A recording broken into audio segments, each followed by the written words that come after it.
प्यारे भारतवासियों, ये थोड़ा सा विचार करने के लिए मैं आप लोगों को आमंत्रित करता हूँ। इस समय हमारे देश में जो हालात चल रहे हैं उन पर हर व्यक्ति गौर भी कर रहा है और हम ये भी देख रहे हैं कि बहुत बड़ी संख्या ऐसे लोगों की है जो बहुत परेशान है।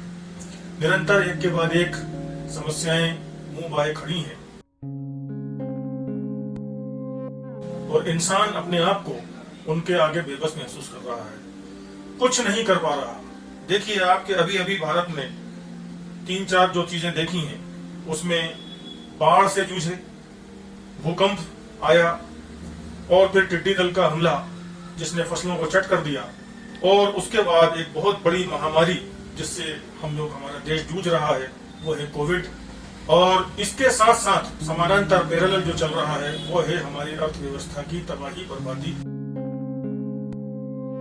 हम इस बात पर विचार करें कि क्या हमें पैदा करने वाला कोई है, क्या इस सृष्टि को चलाने वाला कोई है। यदि हम इस पर विचार करते हैं तो हमें ये विश्वास होता है कि वास्तव में ऐसा नहीं है कि इंसान स्वयं पैदा हो गया और वो स्वयं ही जो है इस सृष्टि के निजाम को, सिस्टम को चला रहा है। नहीं, बल्कि कोई है जो इसके सिस्टम को चला रहा है। और हम ये देखते हैं कि एक छोटा सा स्कूल हो, कॉलेज हो, उसका एक चलाने वाला होता है। यदि किसी, आपने कभी सुना नहीं होगा कि किसी स्कूल के अंदर 2 प्रिंसिपल हैं, किसी कॉलेज में 2 प्राचार्य हैं।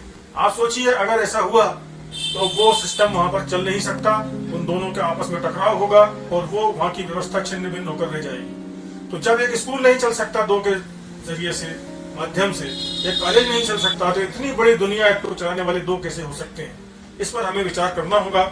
और हम विश्वास के साथ में कह सकता हूं कि जब आप विचार करेंगे तो आपको अंतरात्मा यही जवाब देगी कि नहीं, कोई एक ही है जिसने इस दुनिया को पैदा किया है, जो चला रहा है।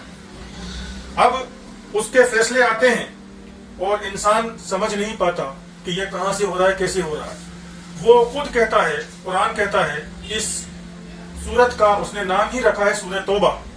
वो कहता है, क्या नहीं देखते हर साल में 1 बार या 2 बार आजमाए जाते हैं, उनकी परीक्षा ली जाती है, फिर भी तौबा नहीं करते और ना नसीहत हासिल करते हैं। तो ये चीजें हैं ऐसी हैं। यदि आप कुरान पढ़ेंगे, हिंदी के अंदर कुरान उपलब्ध है, तो आपको ये सारा आपको पता चलेगा कि हमारा पालनहार, हमारा पैदा करने वाला ईश्वर हमें किस तरह से मार्गदर्शन दे रहा है। उसने इंसानों को पैदा करके यूं ही नहीं छोड़ दिया कि जाओ खाओ पियो और मर जाना एक दिन। नहीं, बल्कि उसने जहां सारी व्यवस्थाएं की, हवा, पानी, पहाड़, जंगल, जमीन, आसमान, बारिश का सिस्टम, सूरज, धूप, ये सारे इतने सब सिस्टम उसने किए, चरिंद परिंद, इतने सारे जानवर इंसानों के फायदे के लिए, परिंदे, ये सब दिए। इंसान को किस तरह जीवन व्यतीत करना है, किस तरह सफल होकर उसके पास पहुंचना है, उसकी व्यवस्था भी की। इसके लिए उसने अपने पैगंबरों को भेजा और इसके लिए उसने अपने किताबें उतारी इस धरती के ऊपर और उनके माध्यम से उसने मार्गदर्शन किया है।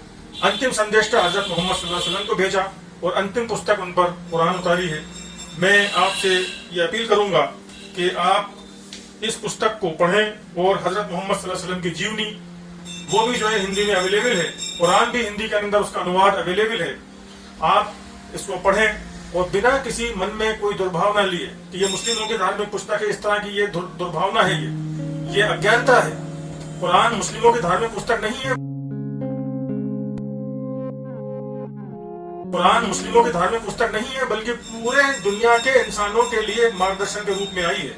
और हजरत मोहम्मद सल्लल्लाहु अलैहि वसल्लम की जो जीवनी है वो भी इसी तरह से सिर्फ मुसलमानों की प्राइवेट लिमिटेड प्रॉपर्टी नहीं है कि मुसलमान उसे अपने पास रखें और उसे पढ़ें ना पढ़ें, उसके अनुसार जीवन व्यतीत करें ना करें, बल्कि वो एक अमृत है, एक इनाम है सारे इंसानों के लिए। यदि आप उसे पढ़ेंगे तो आपको पता चलेगा, आपको ज्ञान होगा हजरत मोहम्मद सल्लल्लाहु अलैहि वसल्लम किस तरह से वो इंसानों के प्रति नर्म व्यवहार रखते थे, किस तरह से वो इंसानों को सफल होते हुए देखना चाहते थे, किस तरह से वो बेचैन रहते थे कि हर इंसान सफल हो।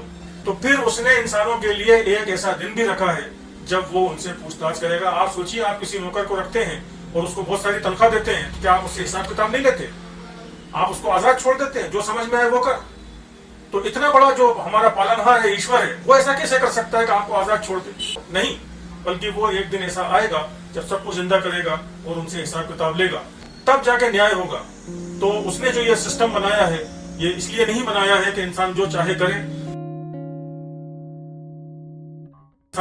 करे, बल्कि उसने इसलिए बनाया है कि इंसानों की परीक्षा ले कि वो उसकी ओर लौटते हैं या नहीं लौटते हैं। तो मैं अपने सभी भाइयों बहनों से अपील करूंगा कि अपने उस हकीकी वास्तविक ईश्वर पालनहार की ओर लौटें,